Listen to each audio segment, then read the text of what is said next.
All right. Well, good morning, good afternoon, everyone, and welcome to today's Exploring by the Seat of Your Pants event. My name is Joe Grabowski, and I'll be your host for today. If you've been tuning in, you know that November is a pretty busy month. So starting next week, we have a brand new series focused on paleontology, archaeology, and geology. It's the first time that we've ever had a month devoted to that kind of action here at Exploring by the Seat of Your Pants. So if you visit exploringbytheseat.com, you can find all of those events. And we'll have another newsletter coming out over the weekend as well to update you. So we hope to see your classrooms joining in. This week has been an incredibly busy week, a busy start to November. Last year, you might remember, we teamed up with CNN for their Call to Earth Week.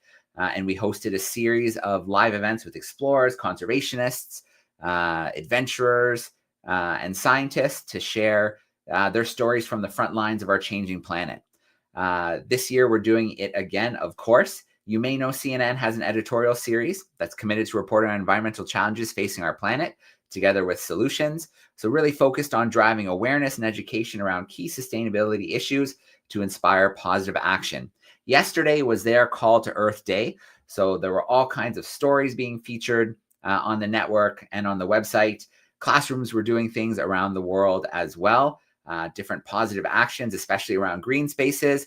But we like to do things big here. So we decided to do a whole week of live events and kind of a split between featuring people whose stories they featured over the last year or two, but also reaching into our community of scientists and explorers to share the really cool stories that they're sharing from all over the world. So today I'm really excited. It's been a while since we've reconnected with Paul Salopek.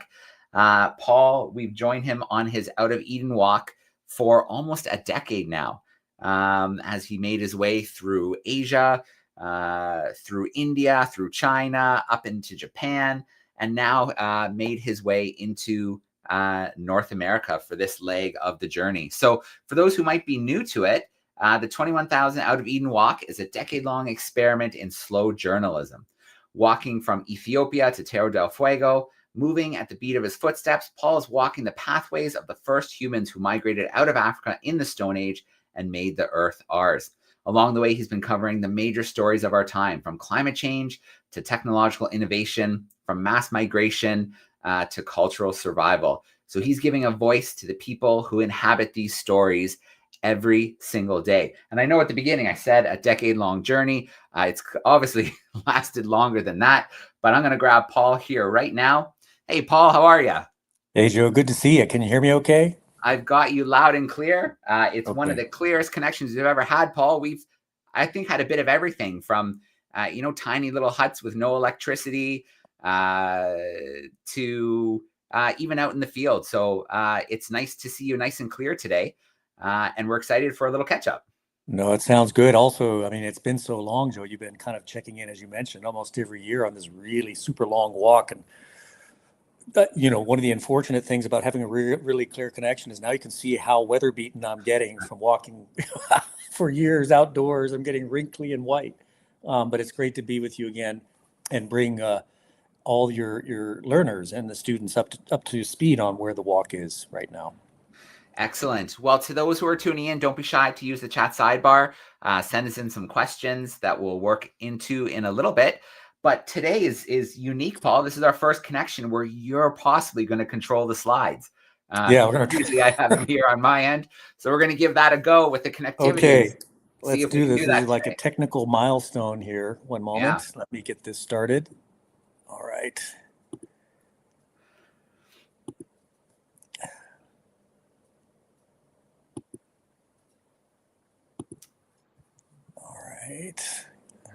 right? I'm keeping an eye out for it to load backstage. Yep. We had a great tech check, so I'm confident that we'll get a nice share. And then, yeah, I mean, your imagery, your stories, they're always so powerful. I see the screen loading. I think we're almost there. That's great. Yeah, how's it look?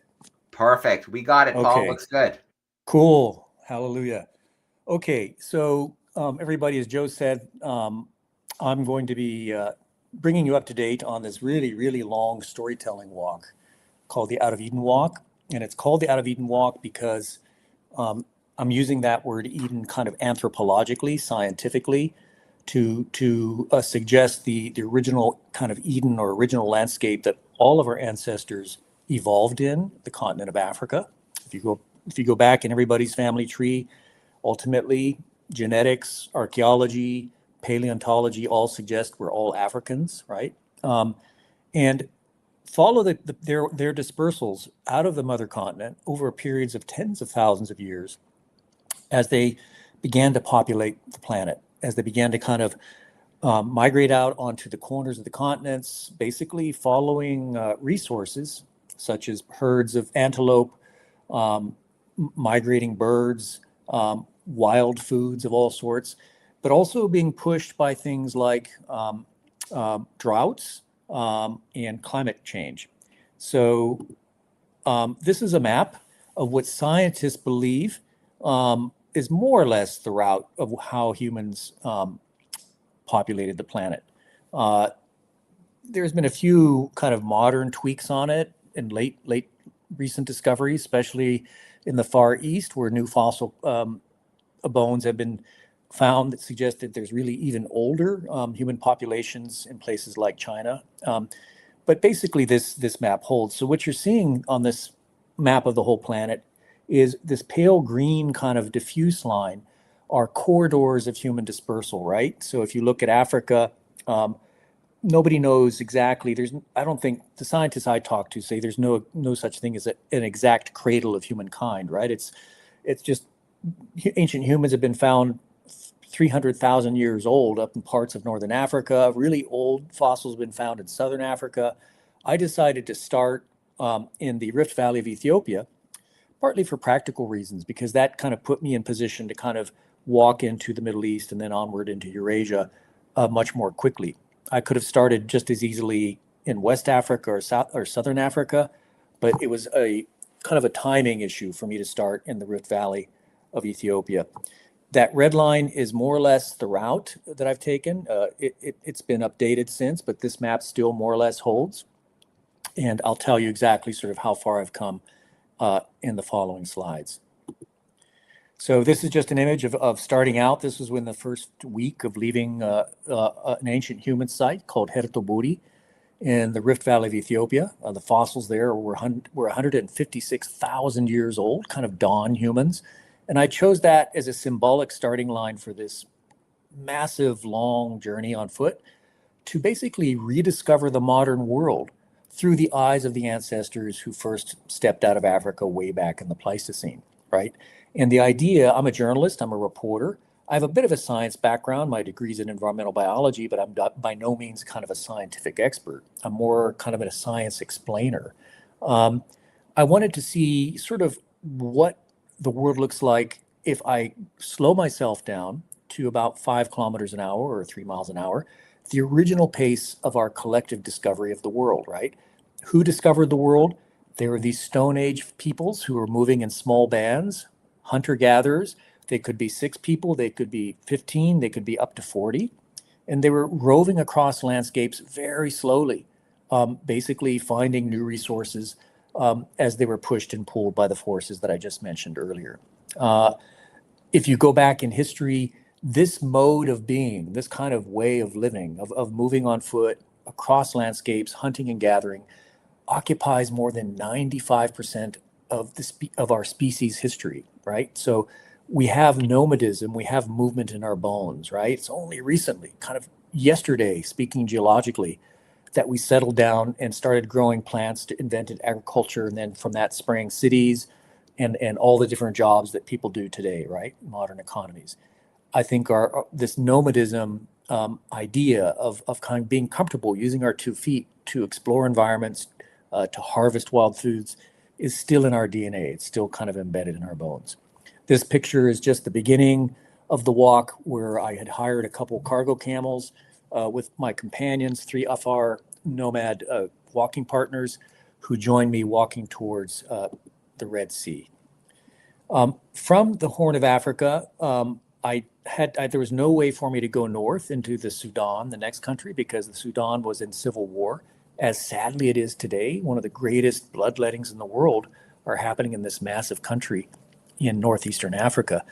And back then it was a problem too, so I had to take a ship in this case. And this will be kind of a recurring story of my walk. It's a walk kind of maybe 80 to 90% of my route is walking, but when I hit water, what do, right? I can either turn left or turn right on a beach or take a ship. And in this case, there was no other option because the war to the north of me blocked the Sudanese route.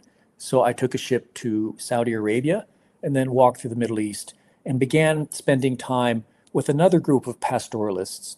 And what are pastoralists? It's a fancy word for basically shepherds, people who move around with their animals. In this case, these were goat shepherds in the country of Jordan. And they're living in a tent.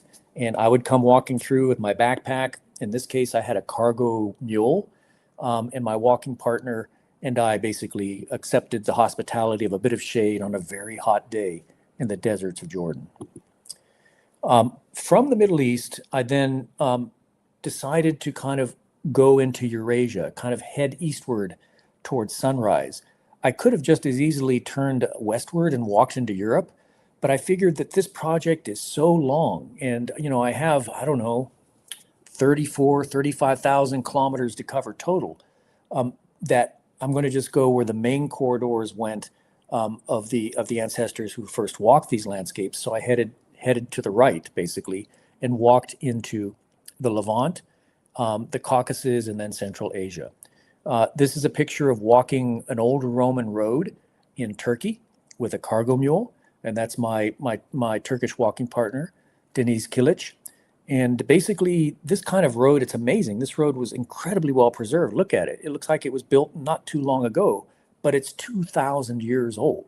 And it went on for several kilometers through this rocky landscape. It would disappear for a while, then reappear. But you really felt the ghosts of history walking this lane, this paved lane. Who knows who walked this? Roman centurions, biblical figures, traders, you name it. From Turkey, I decided to walk north into the Caucasus region.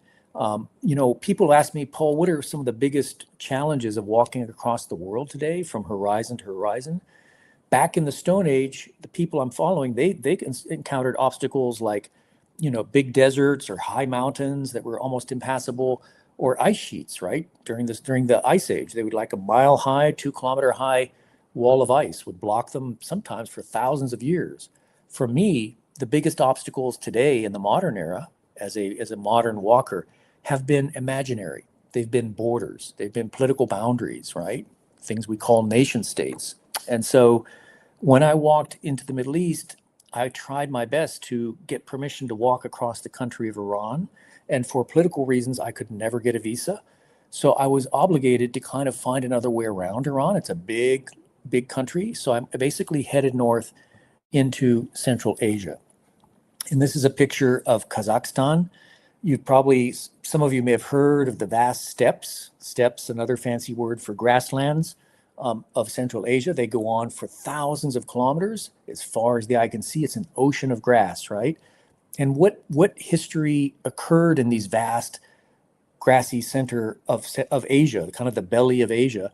The Silk Road, right? These were landscapes that maybe 2,000 years ago, 1,000 years ago, you might have seen camel caravans moving with cargo that was destined for Europe and hauling European goods back towards China, right? How do you go about walking across these amazingly broad landscapes that appear to be featureless, that don't seem to have any kind of human habitation, that don't seem to have roads? Well, basically, you do the same thing that the ancestors did. You look for water holes, right? And this is my Kazakh walking partner, Daulet, who is like drinking straight out of a rain hollowed basin and rock after a long, hot day of walking across this steppe with a cargo horse. So we would walk from waterhole to waterhole. And how do you find these water holes? How do you kind of know where you're going when this is my first time in Kazakhstan. It all looks sort of similar to me, this grassland as far as the eye can see. Basically, I consult local experts. And in this case, I consulted a local Kazakh archaeologist, Andrei Astafiev, who had been doing surveys during his entire career for decades of where the old water holes, where the old wells were, going across hundreds and hundreds of kilometers of grassland in Kazakhstan. These were the old Silk Road routes. These were the old Silk Road kind of rest stops, right? And these yellow pins that you're seeing with names next to them are stops along the way that he had identified through years of kind of driving into the desert using a 4x4, consulting ancient manuscripts, reading about the time, and finding these old wells that are still there. Now, many of them are, of course, now covered up with grass or filled with sand, but still, my walking partners and I were able to rely on them to resupply with water. From Central Asia, I walked across the mountains of the Himalayas. I walked into northeastern Afghanistan, crossing extremely remote terrain where almost nobody from the outside world goes through, especially on foot. Lands of more pastoralists, in this case, yak herders. And then down into the plains of India. And I spent more than a year walking more than almost 4,000 kilometers across northern India, crossing major rivers like the Indus, the Ganga, the Brahmaputra, before then reaching China through Myanmar or Burma. And this red line I just want to isolate for you how massive this walk is. This walk just through China was more than 6,000 kilometers long, right? For those of you on the U.S. system, that's like 3,600 miles. It's huge. It's the distance between Paris and Chicago if you flew it. That was my walking trail across the massive country of China, and that took 2.5 years. That part alone. Here I am walking a part of northern China with 2 walking partners, and this is leading me to a good point that I need to raise, is that I never try to walk alone, right? People sometimes ask me, are you out there by yourself? How do you find your way? How do you communicate? This whole project out of Eden Walk, which is generously supported by the National Geographic Society, great partners who stuck with me by my side for year after year, this whole walk would not happen without local walking partners. And because it's a storytelling walk, because I'm not doing this merely for the adventure, I'm not doing this to set any kind of record about walking. I'm not doing it to kind of beat somebody else who's walked across the world. I'm not really that interested in that. This is a storytelling walk. This is a walk about how we're connected as human beings across culture, across boundaries of politics and geography. My local walking partners are vital. They are crucial, and they are equal storytellers. So these 2 Chinese walking partners, Frank Gang and Panjun, contributed their own voices to the walk. And as we'll see, here are more walking partners. These are in India. In India, I had 9 walking partners. Each of them kind of helps me see their home through their own eyes. And without them, I think this project would be much poorer. It wouldn't be nearly as rich. Walking partners contribute stories. This is a story by a Chinese walking partner, Tudza, who is a self-taught young naturalist. And we invite them to write about their experience of walking along the Out of Eden Walk Trail. In this case, Tudza was a great natural history drawer, and he was keeping a sketchbook, and we published his sketchbook. So after China, I had the option of kind of going north towards Siberia, right? Because the ancient people who spread across Eurasia way back in the Pleistocene, back in the Stone Age, migrated across what is today the Bering Strait, right, between Siberia and Alaska. Today, there's a stretch of water between these 2 continents, but way back then, the seas were about 70 meters or 200 feet lower, and it was a continuous land bridge. I could not do this, sadly. I'd been looking forward to crossing into Siberia, into Russia, but the war in Ukraine made it a little bit dicey for an American reporter, right? Remember, I'm a journalist.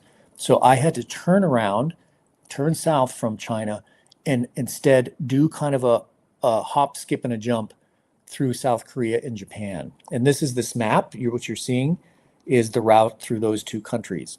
How did I get across the water? I took ferry boats, right? Boats that carry cars, that carry passengers. To stay, if I can't walk, at least I stay in contact with the surface of the earth. I try not to take airplanes ever, right?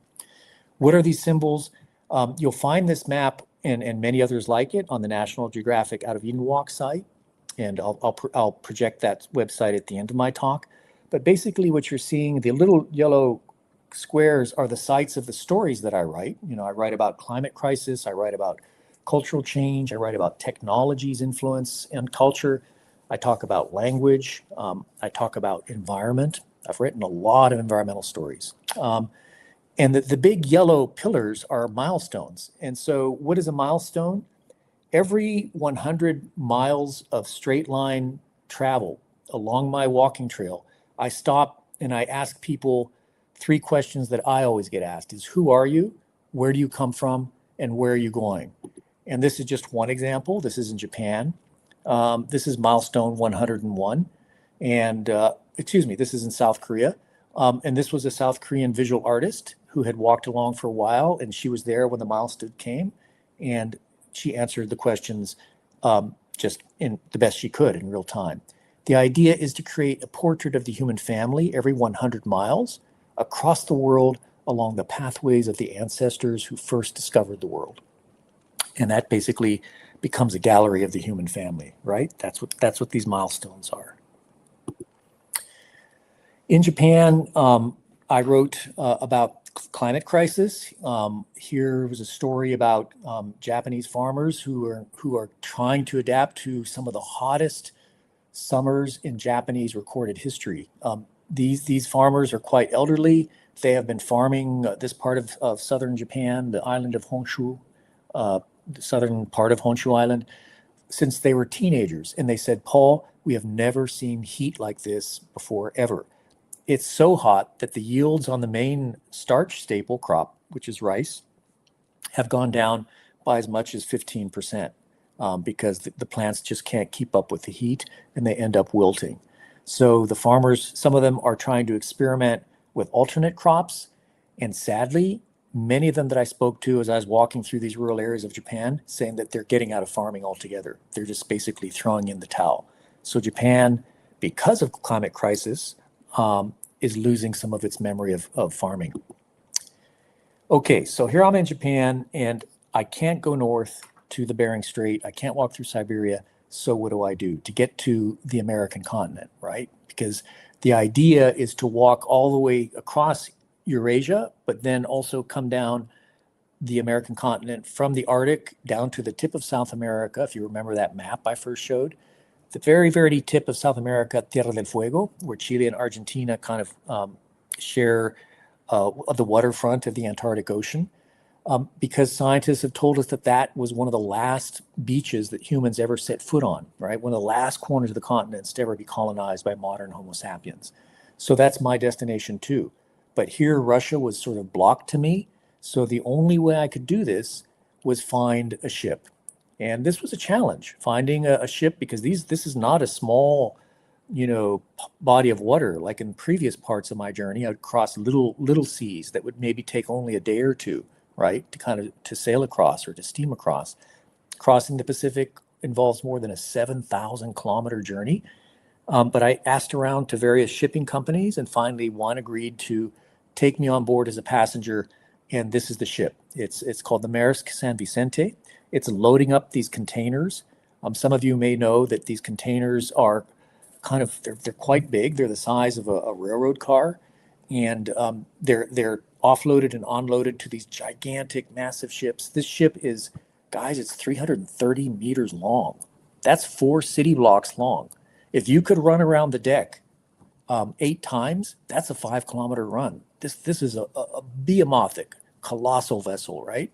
And so I jumped on board and hitchhiked across the Pacific on this ship, getting to know the people who basically bring us all of our consumer goods, right? Whether you know it or not, all the stuff that gets delivered to your house via, Amazon or any other kind of e-commerce, or a lot of the stuff that ends up in your stores that gets traded internationally is moved by these gentlemen. These are the sailors. There's about 1 million of them across the world, who are kind of like I like to think of them as like the red corpuscles, the red blood cells of the circulatory system of the globalized economy. These guys move our stuff for us across vast distances, and almost nobody has heard of them, right? They're anonymous. So I'm in the process of writing a story about life aboard these container ships, profiling some of the gentlemen in this picture. This picture was taken in British Columbia on the coast of North America, just before landfall in the New World for me, in the Americas. So, what am I going to do now? So how do I, begin this whole new chapter of the Out of Eden Walk? As Joe mentioned, this is kind of turning over a new leaf, a very new page from the African, kind of Eurasian, Far East Asian world into North America and South America. So what I've done, if you can see on this map, the red lines is sort of what I've walked already. And starting in Anchorage, Alaska, the biggest city in Alaska, I walked along highways, floated down a big wild river called the Copper River, and then walked along beaches for hundreds of kilometers to reach basically where the red line stops and the blue line begins. It's a small village called Gustavus, and it's in the gateway of Glacier National Park, right? Some of you may have heard, a very famous national park, some of the biggest glaciers on the continent there. The idea is that, and I've stopped the kind of the clock here for the winter because the winter is just too extreme to continue. It's too cold. So in the springtime, my hope and my plan is that blue line is going to be a sea kayaking journey down the inside passage of Alaska and British Columbia down to Vancouver. And then I'll cross the border of the lower 48 of the United States and then continue on my journey on foot down to the tip of South America. The landscapes, my project is based on history.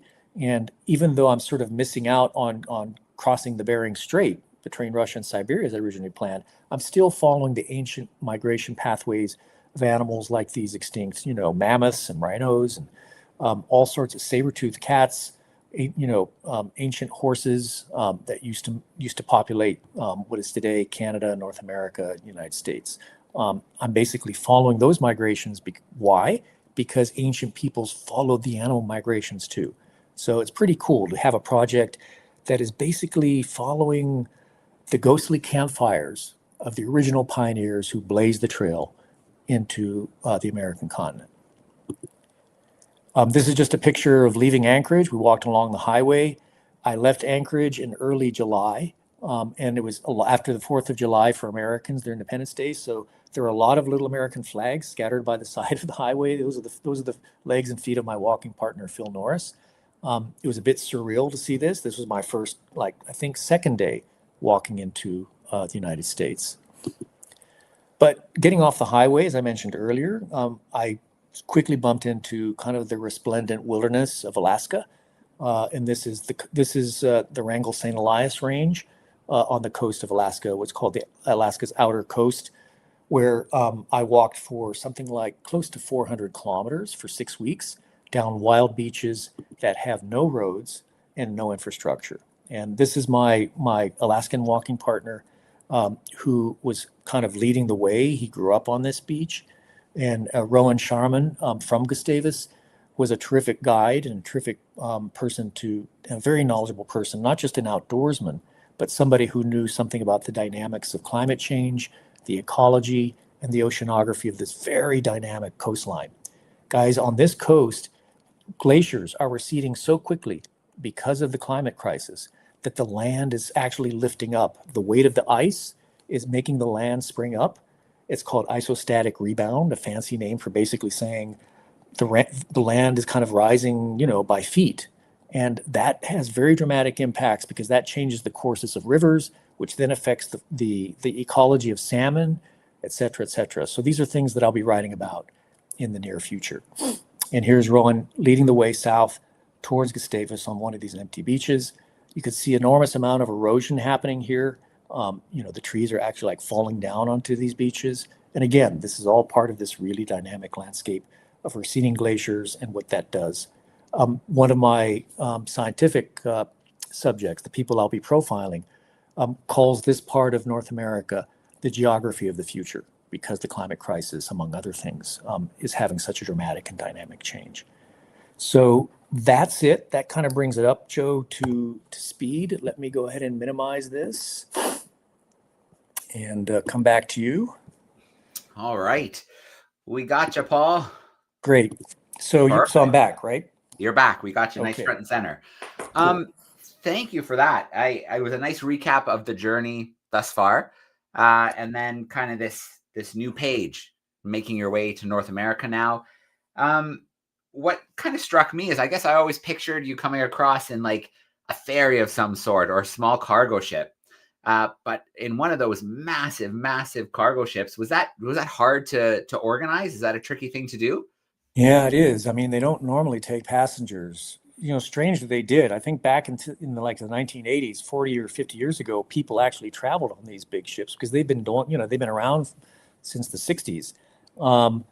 But I think it's partly because of insurance reasons, partly because of risk. They don't really do that, and it took months to arrange. Yeah. So thankfully, this one company, the Maersk company, agreed to have me along to basically document the life of their sailors as we it took 11 days to cross the Pacific. All right. Well, I've got a first question here in the chat from a classroom in Ontario, here in Canada.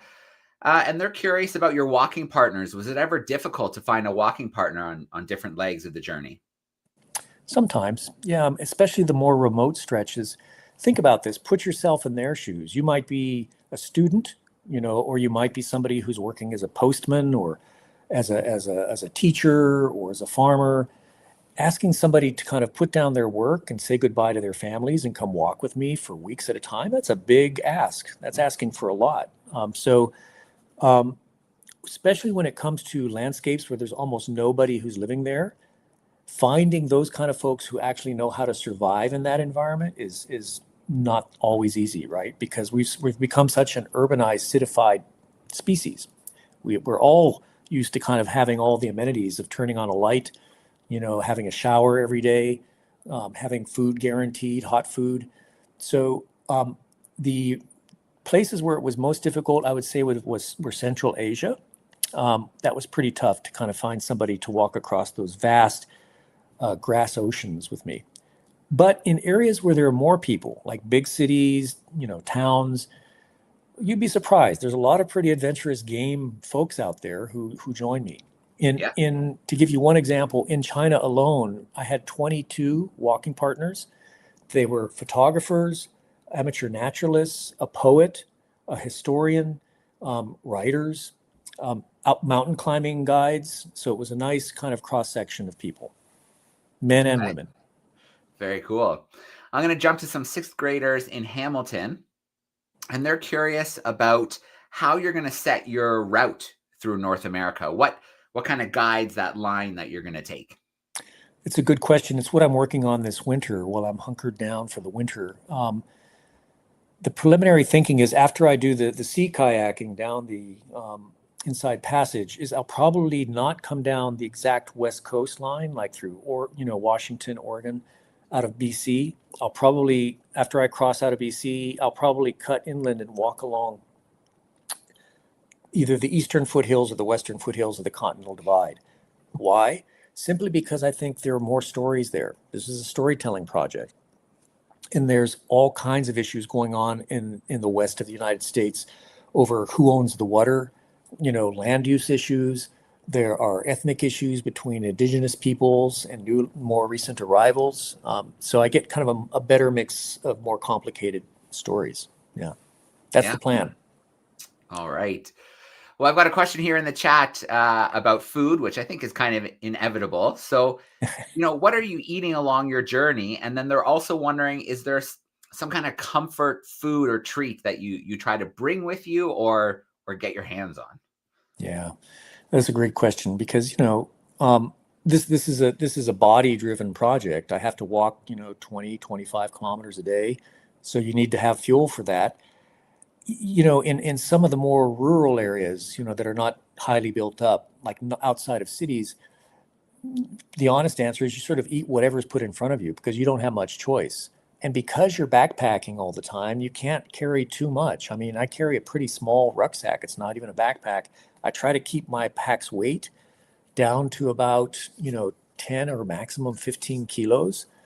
So there's not much space to carry your favorite foods. So I basically live off the land, whatever local farmers or townspeople are eating, whether it's a diet of noodles, right, in parts of Asia, or freeze dried camping food, which was the latest cuisine coming down that coast of Alaska. You just have to adapt. Do I have comfort foods? Of course, yeah. I mean, I like coffee, and I also like bakeries. If there's a bakery nearby, I make a beeline towards it. Yeah, fair enough. I think that's a pretty common human thing. Definitely.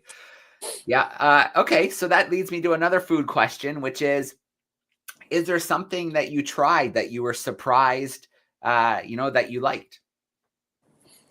Yeah. Um, you know, Walking through Japan, and this might be obvious to some of you who've tasted Japanese food, it was amazing because the variety and the healthiness of Japanese food was just a delight. Even in the smallest villages where there might be only like a mom and pop little cafe, the food was very fresh, often seafood, raw fish, sushi, which I love. And I think probably the Japanese section was one of the healthiest sections of the walk for me. Another one, interestingly, one I wasn't expecting because I simply had never been there before, was China. I didn't know that outside of the big, massive cities where, the stereotype of China is it's the factory of the world. And they're like tens of millions of people packed into these big cities working, white collar jobs or working in industry. That's all true. But outside of those cities are vast, vast landscapes of rural spaces where people basically eat what comes out of their garden or what comes out of the nearby field that morning. Very fresh produce.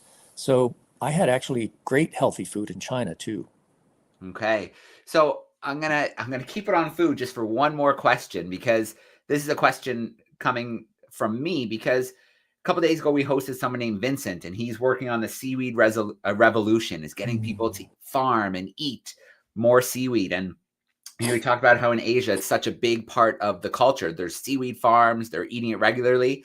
So South Korea, Japan, was that something you encountered often? Often, often. I would say um, every day. I could find some element of seafood in my breakfast, lunch, or dinner every day. And then leaving China on the last week when I was walking out of what is called Manchuria, Westerners call it northeastern China, there were seaweed farms where, I saw these basically marine fields that were being harvested in small boats. And there were big warehouses where people were working to kind of dry it and pack it. So yeah, it's a big business in Asia. All right. Okay, let's drift over to a classroom in Florida. These are some fifth graders, and they're wondering about Alaskan wildlife, bears or other wildlife. Did you have any encounters? Yeah, Joe, I actually had a bear photo to throw into the presentation, but I thought, no, that's too stereotyped. Yeah, we had Rowan and I had quite a few bear encounters. All of them were grizzly bears. Um, Neither of us carried a weapon. We carried what they call bear mace, which is a Mhm. spray, right?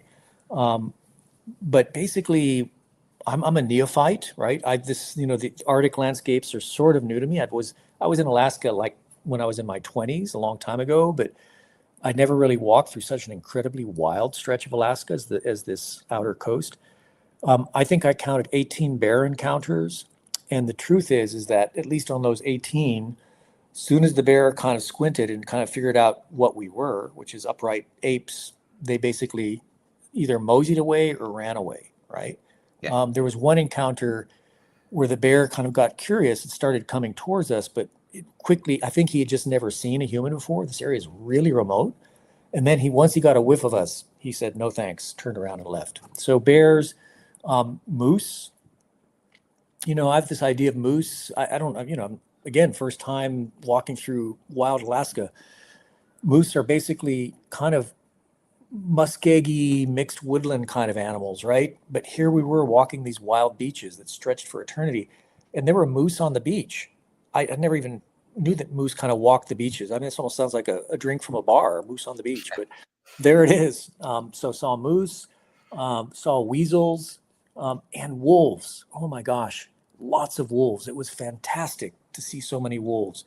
We were serenaded night after night. In some places along the beach, it was like a wolf superhighway. There were thousands of wolf tracks, right? Not Wow. thousands of wolves, just tracks on top of each other.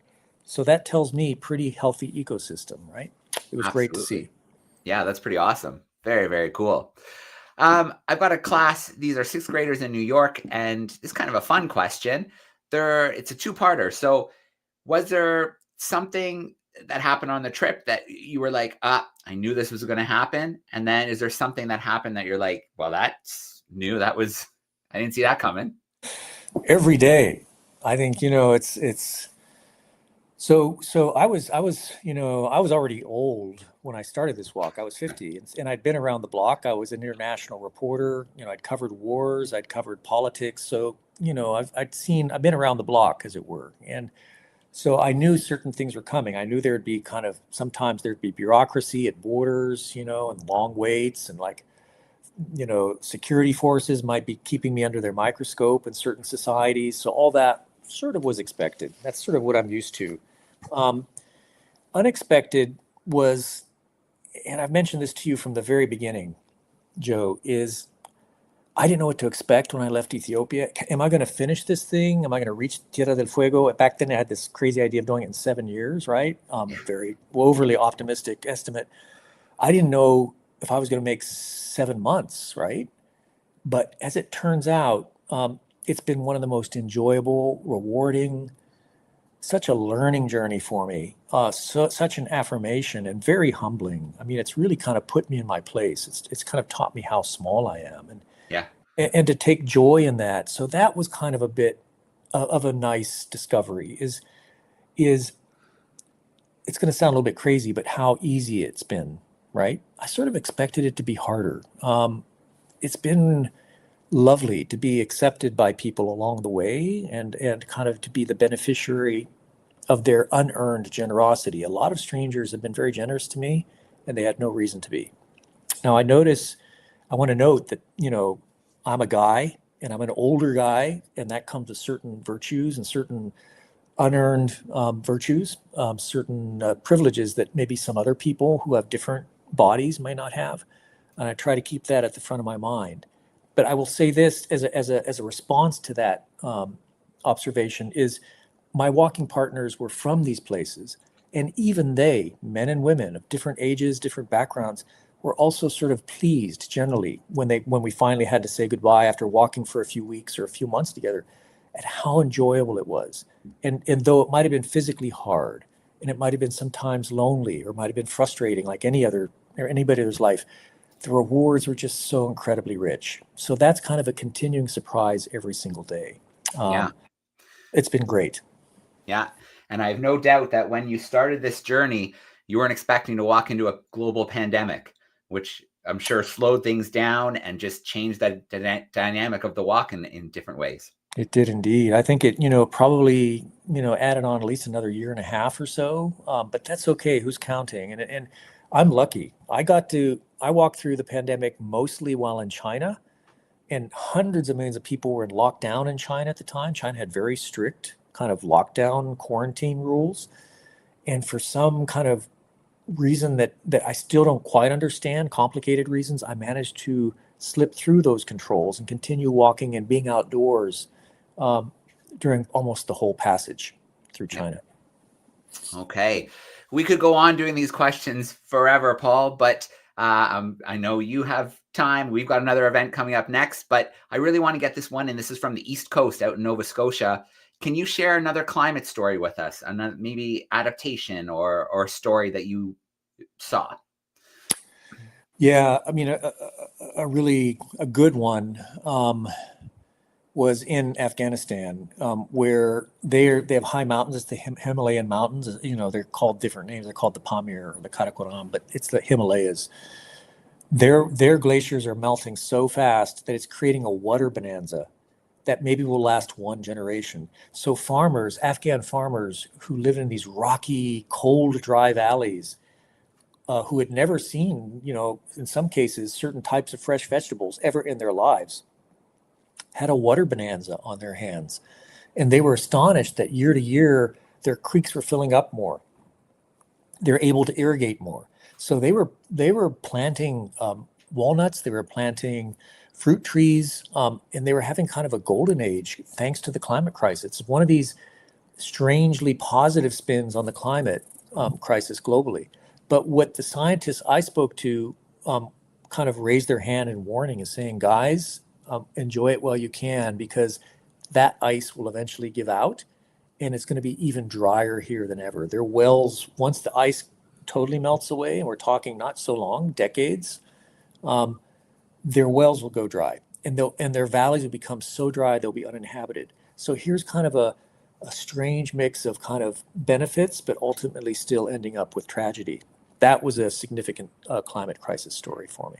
And did you find as you walked through these areas, as you talked to some of the people, that they understood this was finite, or were they just kind of going, year by year?